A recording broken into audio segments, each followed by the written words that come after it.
संवाद लिहूया। तो संवाद तू लिहिलेला आहे तुझ्या वहीमध्ये, दाखव मला। कशाचा संवाद आहे? पाऊस आणि छत्री यांच्यातील संवाद दिलेला आहे आणि तू कल्पना केलास की पाऊस बोलतोय आणि छत्री बोलतोय। तर तू जे लिहिलेलं आहे ते आता मला वाचून दाखव। माझे नाव दानिश पंडित जाधव, मी आता 7वीत शिकतो। माझ्या गावाचे नाव बेंताडा, माझ्या शाळेचे नाव झेडपीएस बेंताडा। मी छत्री आणि पाऊस याबद्दल संवाद देणार आहोत।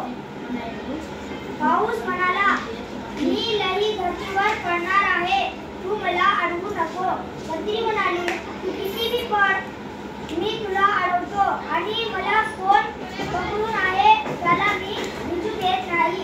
पाऊस म्हणाला, तू कितीही अडव, मी तुला कोण पकडून आहे त्याला भिजू टाकतो। छत्री म्हणाली, तू कितीही पडू, मी तर भिजू देत नाही। पाऊस म्हणाला, अरे तू पागल झाली आहेस का? मला शेतकरीला कमवून देण्याचं आहे। छत्री म्हणाली, ठीक आहे, मी तुला अडवत नाही।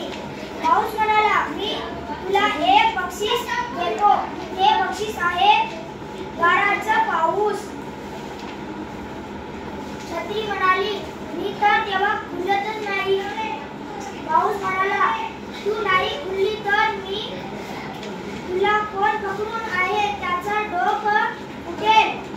छत्री म्हणाली, मी तर त्याला पहिले सांगून टाकतो, मी जेव्हा बंद होतो तेव्हा तू घरात जायचं। पाऊस म्हणाला, अरे मित्रा, आपण दोघे दोस्त आहोत। होय होय, म्हणून काय फायदा?